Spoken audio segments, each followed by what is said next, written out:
আসসালামু আলাইকুম সম্মানিত দর্শক শ্রোতা এবং আমাদের আজকের অতিথি সম্মানিত মুজিবুর রহমান চৌধুরী ভাই। উনি আসাম থেকে যুক্ত হয়েছেন আমার এই চ্যানেলে। আমার চ্যানেলের নাম তো আপনারা অবশ্যই জানেন, বাঙালির গল্প উইথ নুরুন্নবী।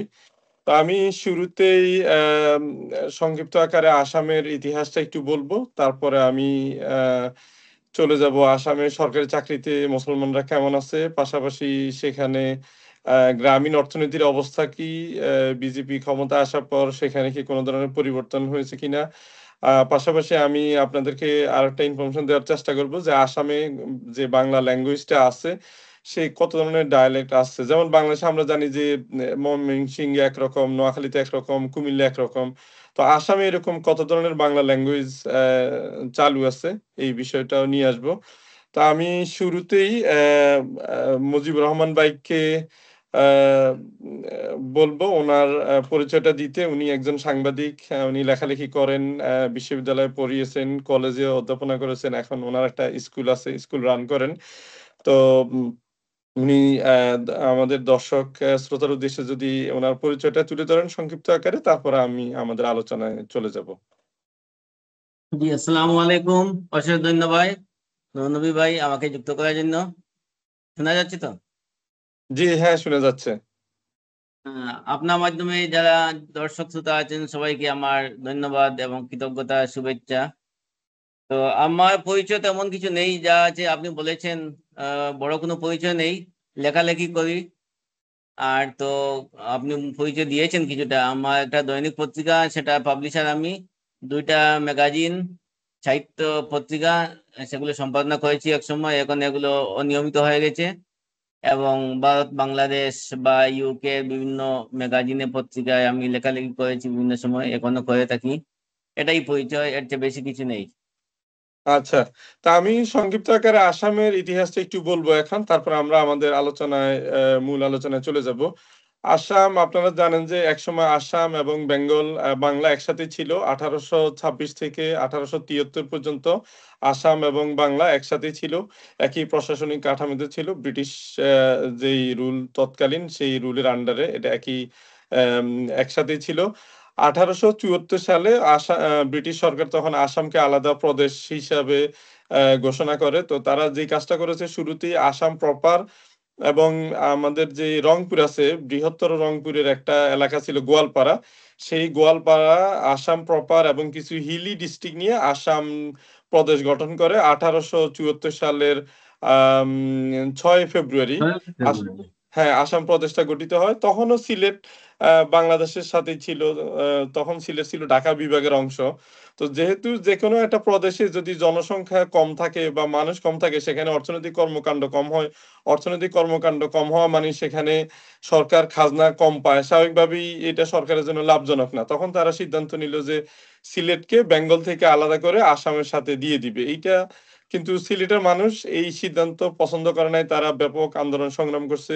আ সরকারের কাছে স্মারকলিপি জমা দিছে। তাদের কথা হচ্ছে যে, "আমরা বাঙালি, আমরা বাংলাভাষী, আমরা কেন আসামের সাথে যাবো?" এটার বিরোধিতা করে তারা অনেক আন্দোলন সংগ্রাম করেছিল। কিন্তু ব্রিটিশ সরকার সেই আন্দোলন সংগ্রামকে তোয়াক্কা করে নাই এবং ১২ই সেপ্টেম্বর ১৮৭৪ সালে সিলেটকে আসামের সাথে যুক্ত করে দেওয়া হয়। তো ১৮৭৪ সালের ১২ই সেপ্টেম্বর থেকে সিলেট আসামের সাথেই আছে। তারপর ১৯৪৭ সালে আপনারা জানেন যে এখানে পাকিস্তান আন্দোলন হয়েছে, ব্রিটিশ বিরোধী আন্দোলন হয়েছে। তখন আজাদির সময় আবার সিলেটের মানুষ আন্দোলন করে। এই আন্দোলনটা ছিল মূলত মুসলমানিত্বের জায়গা থেকে। যেহেতু সিলেট মেজরিটি মানুষ মুসলমান, সো তারা বলল যে আমরা যেহেতু মুসলমান আমরা মুসলিম মেজরিটি পাকিস্তানে যুক্ত হতে চাই। সেই আন্দোলন সফল হয় এবং তারা পূর্ব পাকিস্তানে যুক্ত হয়। তবে সিলেট পূর্ব পাকিস্তানে ফেরত আসলেও অংশ সিলেটের ছোট অংশ এখনো আসামের সাথেই আছে।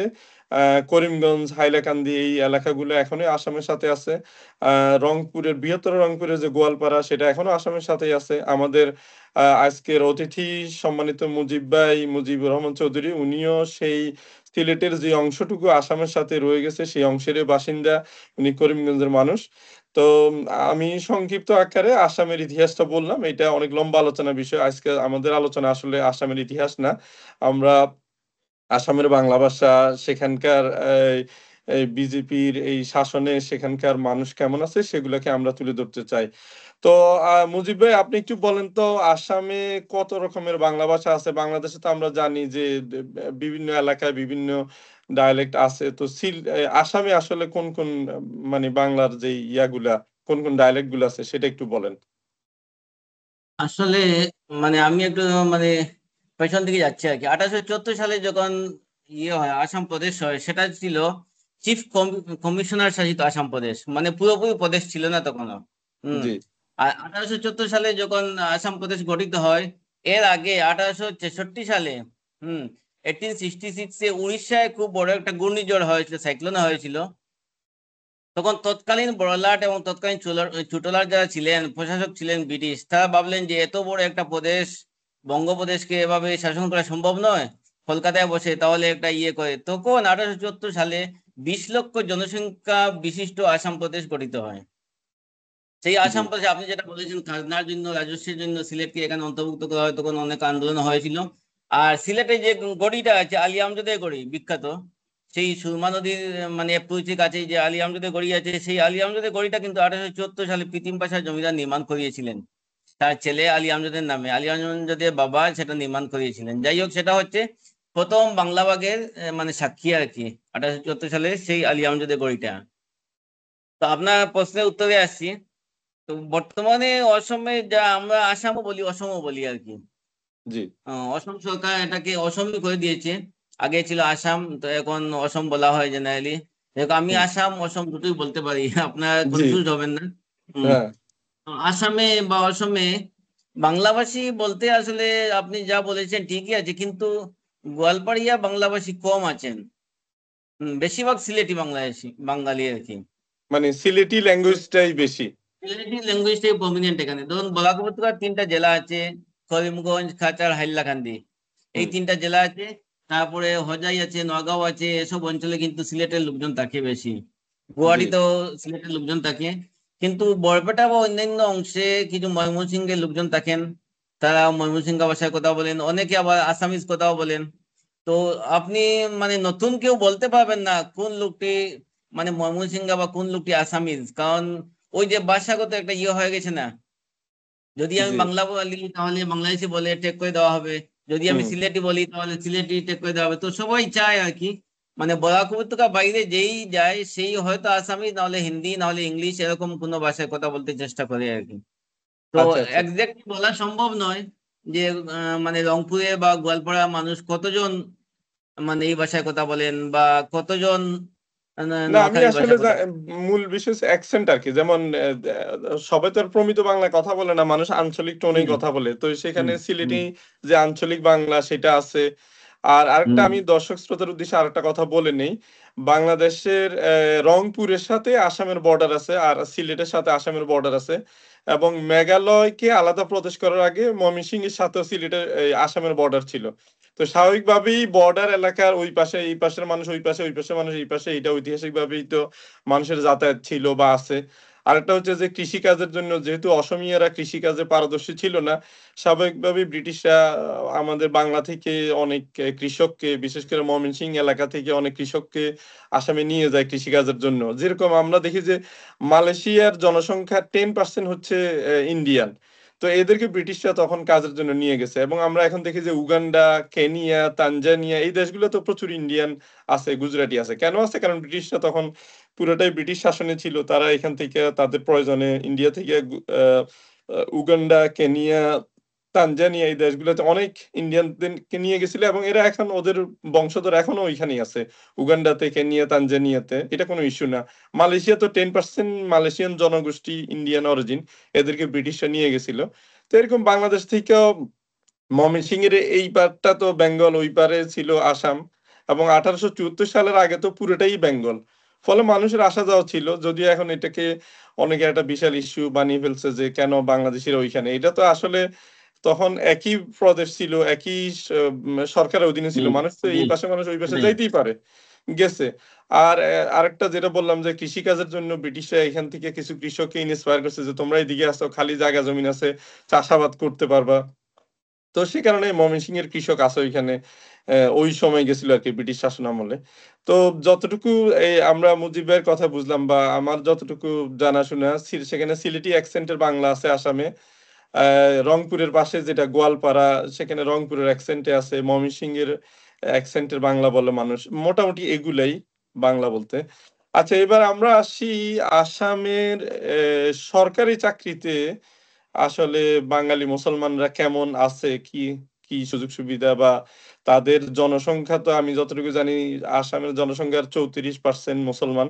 তো সরকারি চাকরিতে কত পার্সেন্ট আছে বা কেমন করতেছে? আসলে পার্সেন্টেজ বলাটা মুশকিল, কারণ এগুলো তো কোনো তথ্য পাওয়া যায় না সরাসরি।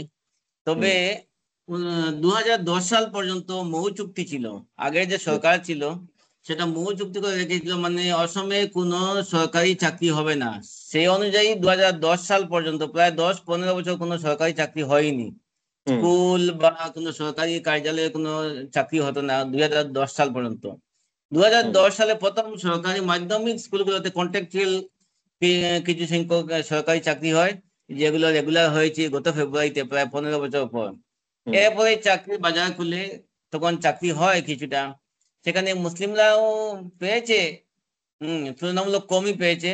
তাছাড়া আমাদের তো সমস্যা হচ্ছে রিজার্ভেশন, ফিফটি হুম পার্সেন্ট চলে যায় রিজার্ভেশনে। হুম এসসি এসটি বিভিন্ন ধরনের কোটা আছে, তো 50% হুম চলে যায় সেখানে। তার মধ্যে যে 50% থাকলো, এই 50%-এর মধ্যে মুসলমানও আছেন, বাঙালি হিন্দু বা অন্যান্য হিন্দু যারা ব্রাহ্মণ কাস্ত আছেন। হুম খুব টাফ একটা কম্পিটিশন হয় আর কি। হ্যাঁ, জি এর মধ্যে মোটামুটি একটা পেয়েছে। এখন তো হচ্ছে বিজেপি সরকার, আপনি বুঝতেই পারছেন তাদের মোটিভটা কি, আমি আর খুলে বলার কোনো প্রয়োজন নেই। জি জি তবুও তবুও কম্পিটিটিভ এক্সাম, টেটের মাধ্যমে সরকারি চাকরি স্কুলে, এলপি এমই বা হাই স্কুলে মানে পেয়েছেন, মুসলিমরা সরকারি চাকরি পেয়েছেন। মানে ইয়ে কতটুকু পেয়েছেন সেটা পার্সেন্টেজ বলা মুশকিল আর কি। আচ্ছা। আরেকটা বিষয় আপনার কাছ থেকে জানতে চাই। যেমন বাংলাদেশ, ইন্ডিয়া, পাকিস্তান এই ৩ জায়গাতেই কওমি মাদ্রাসা আছে। কিন্তু হুম আলিয়া মাদ্রাসাটা শুধু ৩ টা জায়গাতে আছে। বাংলাদেশ, পশ্চিমবঙ্গ এবং আসাম। আলিয়া মাদ্রাসা কিন্তু ইন্ডিয়ার অন্যান্য জায়গাতেও নাই, পাকিস্তানেও নাই। এই আলিয়া মাদ্রাসার যে মডেলটা প্রায় স্কুলের মতোই, পাশাপাশি কিছু কোরআন হাদিস পড়ায়। তো এই আলিয়া মাদ্রাসাটা কিন্তু একেবারে পিওর, যে কওমি মাদ্রাসাদের একেবারে পিওর ইসলামিক সাবজেক্ট গুলা পড়ায় সেরকম না, একেবারে কাইন্ড অফ স্কুলের মতোই। তো এই আলিয়া মাদ্রাসাটা বাংলাদেশ, পশ্চিমবঙ্গ, আসাম ৩ জায়গাতেই ছিল। এখনো বাংলাদেশে তো আছে প্রচুর, পশ্চিমবঙ্গেও আছে, কিন্তু আসামে আমরা দেখলাম যে এই হিমন্ত বিশ্ব শর্মার সরকার, বিজেপি সরকার আসার পরে আলিয়া মাদ্রাসাগুলা বন্ধ করে দিছে। যেখানে কনভার্ট করে ফেলছে, স্কুল করে ফেলছে। যে এই মাদ্রাসাগুলো আসলে মুসলমানরা নিজেরা টাকা পয়সা কালেকশন করে জায়গা জমি কিনে মাদ্রাসাগুলো প্রতিষ্ঠিত করছে, সেগুলোকে তারা স্কুলে কনভার্ট করছে। তো এই যে কনভার্ট করার পরে সেখানে প্রায় 15,000 মতো সম্ভবত শিক্ষক, না 15,000 বা আর একটু কম হবে শিক্ষকরা। তো এই শিক্ষকদের এখন কি অবস্থা, যারা আরবি পড়াতেন, ফিকা পড়াতেন, কোরআন হাদিস, এই শিক্ষকরা আসলে কি করতেছে এখন? এরা তো অনেকেই বিপদে আছে বা বেকার হয়ে যাওয়ার কথা। না, আসলে এদের চাকরি হয়নি, চাকরি থেকে এদেরকে বরখাস্ত করা হয়নি। জি মাদ্রাসাগুলো যেগুলো সরকারি অনুদান প্রাপ্ত ছিল বা সরকারি মাদ্রাসা, আমাদের এখানে একটা সিস্টেম আছে, ওই যে প্রভিন্সিয়ালাইজ বলা হয়। প্রভিন্সিয়ালাইজ মানে প্রাদেশিকীকৃত। মানে জি আমরা 10 জন মিলে একটা প্রতিষ্ঠান মাদ্রাসা গড়লাম বা একটা স্কুল গড়লাম, হুম তারপর 10 বছর, 15 বছর, 20 বছর পরে সরকার সেটা টেক আপ করে নিল, সেটাকে বলা হয় প্রভিন্সিয়ালাইজ বা প্রাদেশিকীকৃত। হ্যাঁ আর জি কিছু হচ্ছে সরকারি, ধরুন সরকারি স্কুল, গভ স্কুল যেগুলো আছে, সেগুলো হচ্ছে সরকার যেগুলো তৈরি করে নিজস্ব জায়গা, নিজস্ব মানে অর্থ দিয়ে যেগুলো তৈরি করে, সেগুলো হচ্ছে সরকারি। তো আসামের সবগুলো মাদ্রাসাই হচ্ছে প্রাদেশিকীকৃত বা আর কি প্রভিন্সিয়ালাইজড। এই জি প্রভিন্সিয়ালাইজড প্রায় 1,000 মাদ্রাসা আছে। এর মধ্যে টাইটেল মাদ্রাসা, ইসলামিক কলেজ, আরবিক কলেজ, তারপর সিনিয়র মাদ্রাসা, তারপর প্রি সিনিয়র মাদ্রাসা, এগুলো আছে আর কি। জি তো প্রি সিনিয়র যেগুলো, এগুলো ধরেন 6, 7, 8, আগে ছিল 5, 6, 7, এখন 6, 7, 8, এই মাদ্রাসাগুলো হয়ে গেছে এমই স্কুল। জি আর যেগুলো ছিল আলিয়া মাদ্রাসা, যা আমাদের এখানে বলা হয় সিনিয়র মাদ্রাসা, তো জি সিনিয়র মাদ্রাসা যেগুলো ছিল এগুলোকে কনভার্ট করা হয়েছে হাই স্কুলে। জি এখানে হাই স্কুলে কোর্স পড়ানো হয়। আগে পড়ানো হতো, ধরুন আগে তো 7th ইয়ার পর্যন্ত ছিল আলিয়া বা সিনিয়র মাদ্রাসা। তো হুম সেখানে ইন্টারমিডিয়েট ছিল, 4th ইয়ার পাস করার পরে ইন্টারমিডিয়েট বলা হতো। তারপর 5th ইয়ার, 6th ইয়ার, 7th ইয়ার পাস করার পর তাকে বলা হতো এফএম, এফএম জি পাস করা। জি। তো যারা এফএম পাস করতো তারা ইকুইভ্যালেন্ট টু এইচএসএলসি ছিল। যারা হুম। মাদ্রাসা থেকে, সরকারি মাদ্রাসা থেকে এফএম পাস করতো, তারা যে সার্টিফিকেটটা লাভ করতো সেই সার্টিফিকেট দিয়ে তারা কোনো একটা কলেজে বা হায়ার সেকেন্ডারি স্কুলে 11-এ ভর্তি হওয়ার সুযোগ পেত, বা হুম। ম্যাট্রিক মানে মাধ্যমিক পাস যোগ্য যেগুলো চাকরি আছে সরকারি, সেগুলো তারা লাভ করতো, জি। কোনো সমস্যা ছিল না। তো এখন এই যে আলিয়া মাদ্রাসা বলছেন যেগুলো বা সিনিয়র, হুম। এগুলোকে কনভার্ট করা হয়েছে হাই স্কুলে। জি। হুম। যেগুলো টাইটেল মাদ্রাসা ছিল বা অ্যারাবিক মাদ্রাসা ছিল বা অ্যারাবিক ইউনিভার্সিটি বলা হতো, জামিয়া বলা হতো, হুম। সেগুলোকেও হাই স্কুল করে নেওয়া হয়েছে। তো চাকরি কারো যায়নি, কিন্তু মাদ্রাসার সিলেবাস বন্ধ হয়ে গেছে, এবং এই যে সম্পত্তি, মানুষের যে লক্ষ লক্ষ কোটি কোটি টাকার যে সম্পত্তি চাঁদা তুলে জি। যে জায়গা দিয়েছেন, বিল্ডিং করিয়েছেন, সেই হুম। জায়গার মালিক এখন সরকার, সেই প্রতিষ্ঠানের মালিক সরকার, সেই ইনফ্রাস্ট্রাকচার যা আছে, হুম। মানে আসবাবপত্র, ডেস্ক, অর্থাৎ বেঞ্চ, যেগুলা আলমারি, সব মুসলমান কমিউনিটির সম্পদ ছিল সেগুলো এখন মালিকানা চলে গেল সরকারের হাতে। সরকারের হাতে। হ্যাঁ, হ্যাঁ, মা যেহেতু মা এগুলো বেতন সরকার। হুম। আর মানুষ তো স্কুলের জন্য টাকা দেয় না, এসে এসে এটা না, কম্বাইন মাদ্রাসা যদিও মাদ্রাসার জন্য টাকা দেয় তো, এগুলো মাদ্রাসার নিয়ে জন্য হাইকোর্ট দিচ্ছে। এগুলো নিয়ে হাইকোর্ট হয়েছে, সুপ্রিম কোর্টেও এগুলো নিয়ে লড়াই চলছে। তো উত্তরপ্রদেশে অনেকগুলো মাদ্রাসা সুপ্রিম কোর্ট ফিরিয়ে দিয়েছে এই গত 2-3 দিন আগে।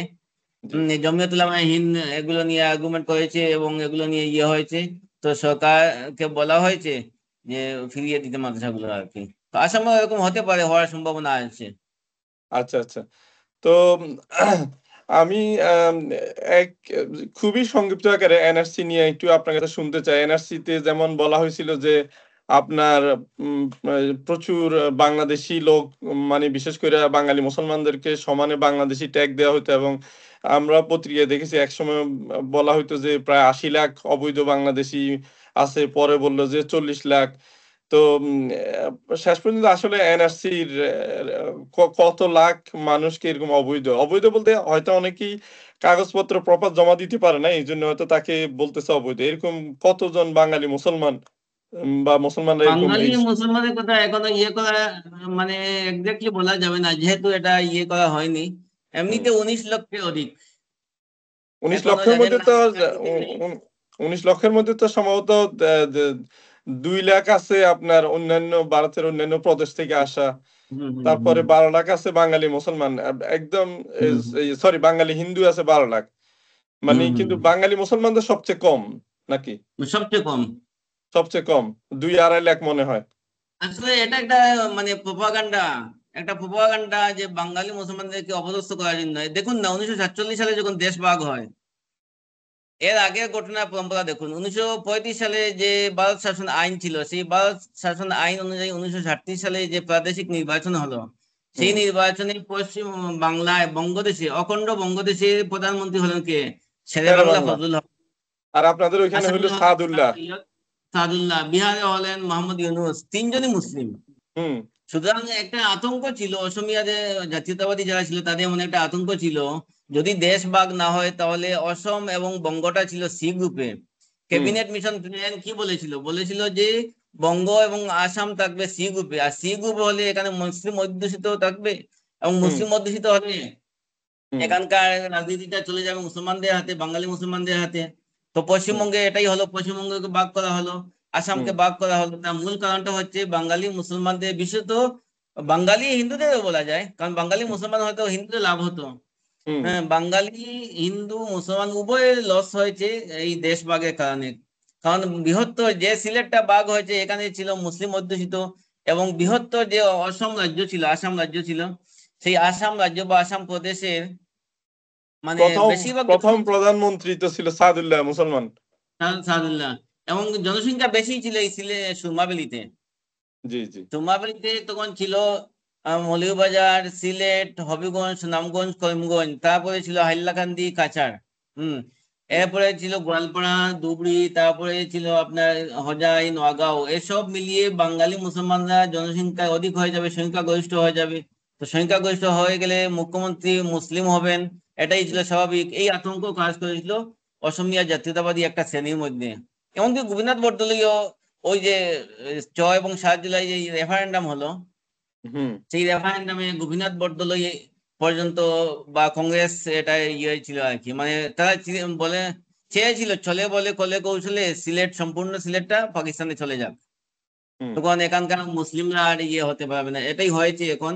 এখন হুম, যে সমস্যাটা বাঙালি মুসলমানরা ফেস করছে বা বাঙালি হিন্দুরা যেটা ফেস করছে, সেই 1947 সালে সেটা ইয়ে করা হয়ে গেছে, যে জি। এখানে আর তোমরা কোনো ইয়ে পাবে না, ক্ষমতা পাবে না বা এরকম আর কি। আচ্ছা, তো আরেকটা আপনার কাছে আরেকটা বিষয় জানতে চাই। সেটা হচ্ছে যে আসামে তো এর আগেও বিজেপি সরকার ছিল, সর্বানন্দ সানোয়াল, এখন আছে হিমন্ত বিশ্ব শর্মা। এই ২ টা শাসনামলের মধ্যে যদি আপনি কম্পেয়ার করেন, তাহলে দে সেটা কিভাবে দেখেন আপনি হিমন্তর সাথে সর্বানন্দ সানোয়ালের? তো বিজেপি তাদের একটা আইডিওলজি আছে, সেটা তো আপনারা সবাই জানেন, হুম, আমার বলা অপেক্ষা রাখে না। এরপরও বলবো, মানে অটল বিহারী বাজপেয়ী জি ছিলেন কয়েকবার প্রধানমন্ত্রী ভারতবর্ষে। 1998 থেকে 2004 পর্যন্ত, 2004-এর মার্চ পর্যন্ত তিনি প্রধানমন্ত্রী ছিলেন 5 বছর। এর আগেও তিনি দুবার হয়েছিলেন। হুম, অসমেও কিন্তু সর্বানন্দ সোনোয়াল হয়েছিলেন মুখ্যমন্ত্রী। অসমের মানুষ কিন্তু শান্তিতে বসবাস করেছিল। তিনি সবসময় বলতেন বরাক ব্রহ্মপুত্র, এরকম বলতেন কিন্তু হুম, বরাক ব্রহ্মপুত্র পাহাড় সমুদ্র এরকম তিনি সবসময় সবাইকে সঙ্গে নিয়ে চলার একটা তার ইয়ে ছিল আর কি, হুম, চেষ্টা ছিল। কিন্তু হুম, বর্তমান মুখ্যমন্ত্রী কি জানি তার মনে কি আছে, শুধু মুসলিম বিদ্বেষটাই এবং বাঙালি বিদ্বেষটাই তিনি ছড়িয়ে যাচ্ছেন। তো এ নিয়ে তো বাঙালি মুসলমানের মধ্যে, বা শুধু মুসলমান না, অসম বেলিতে, মানে আমরা যাদেরকে বলি উজান অসম, যে জায়গাকে বলি হুম, আর কি, তিনসুকিয়া, যোরহাট, গোলাঘাট, শিবসাগর, হ্যাঁ, তেজপুর, এসব অঞ্চলে কিন্তু বিরাট একটা ইয়ে শুরু হয়ে গেছে। যে আপনারা জানেন আসাম হচ্ছে মানে শঙ্করদেব আজান পীরের দেশ, সবাই বলে থাকে। হুম, শঙ্করদেব এবং আজান পীর তারা ছিলেন অসাম্প্রদায়িকতার প্রতিভূ, তারা সবসময় অসাম্প্রদায়িক ছিলেন এবং অসাম্প্রদায়িকতার যে মেসেজ তারা সবসময় বাণী প্রচার করে গিয়েছেন।